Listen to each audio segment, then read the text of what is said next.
This is your lead this hour. The National Union of Metalworkers of South Africa says they intend to appeal today's Labour Court decision to reject a joint application brought by Numsa and the South African Cabin Crew Association, that's SACCA. All of this aimed at halting job cuts at SAA. Now, the Labour Court has rejected their joint application aimed at halting the job cuts. Unions have argued that the business rescue practitioners, which were, of course, appointed to help rescue the national carrier, are attempting to push through the job cuts without following labour laws. Both would like the practitioners to adhere to the terms of the agreement which was then reached last year. The agreement made by SAA after workers had engaged in strike action forced the airline to raise salaries to an overall figure by an overall figure, should I say, of 8%. Job security was also a term of reference for the deal in late 2019. But since then, the airline has been placed under business rescue, which has nullified all commitments. The business rescue practitioners are looking to revive the airline, which has now cut multiple routes in order to save costs and reduce its debt. Now, my colleague Mbalenhle Mthethwa has been following the story quite vehemently, and we'll catch up with her right now as well. Mbalenhle, thank you so much for the time.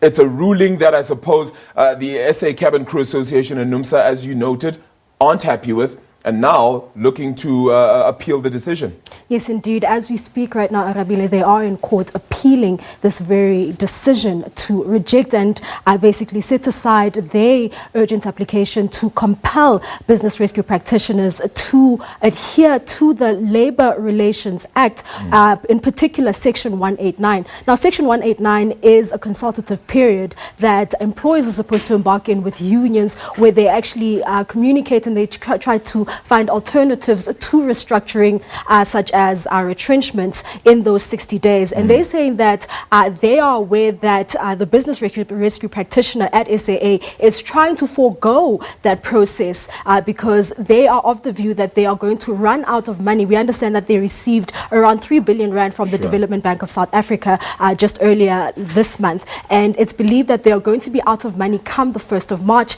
And they are arguing that the business rescue practitioners is trying to forego this process so that they can at least have to reduce the headcount because of the money constraints and the fact that this money is running out very quickly. But let's go back to the ruling that was handed down to this morning. It is in two folds. The one was to compel the business rescue practitioners, and the other one was one that was submitted much later on after we'd all left, which was evidence that SAA had indeed communicated to workers at SAA that they would come the 1st of March, they would not have jobs. This is a decision that actually, this was after the decision, this comes after a decision made by SAA to stop flying to Durban, East London and Port Elizabeth. And they are saying that, you know, this essentially means that the people who are working or operating in those routes will no longer have jobs come the 1st of March. Yeah, the question becomes, though, you've now entered into a situation of business rescue.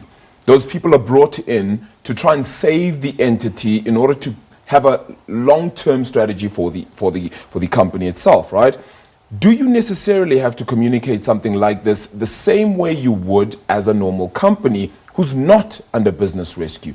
That is the question here. I think, you know, I just want to refer you to something that was said during a media briefing that happened shortly after the ruling was handed down. And we heard the union saying that this is a travesty and that, you know, the business rescue practitioners are being disingenuous. But they also said that just because SAA has gone into business rescue doesn't necessarily mean that they don't have to follow the rules and regulations, you know, stipulated by the Labour Relations Act. And they said that they still have to go through that particular process. And they've actually argued that, you know, while the Labour Court has argued that, you know, SAA did not really announce plans to retrench, they just said, you know, we do foresee that we might need to reduce our headcount in the foreseeable future. However, this does not mean that they have to engage in this Section 189 consultative process, because the announcement has not been made officially. However, the unions are arguing that this is rather that the lawyers representing business rescue practitioners practitioners were disingenuous because they did communicate that in a meeting between themselves and the airline. Yeah.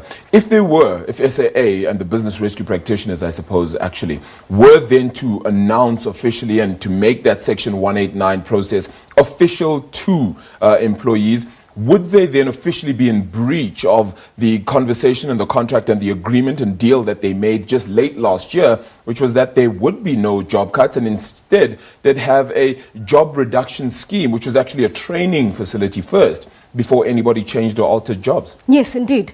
They would be in breach of that if they were to go ahead, because going back to that wage agreement that was signed in November last year, they had agreed to put all planned retrenchments on hold. Remember, at the time, SAA had announced that they would retrench around 944 of its workforce. Yeah. And they then, the unions came up with a solution to this whole process, saying that we would prefer that you put all the people who are going to be affected by these retrenchments through a training process where this would then take away the burden of you having to pay their salaries, because SETA would then have to pay 75% of their salaries, while SAA would be trying to, restructure and just try to, return to profitability. Sure. However, this has not been the case, and they have essentially, that's one of the arguments when they presented their case before the Labour Court yesterday, that they want the Labour Court to compel Les Matheson and other business rescue practitioners to,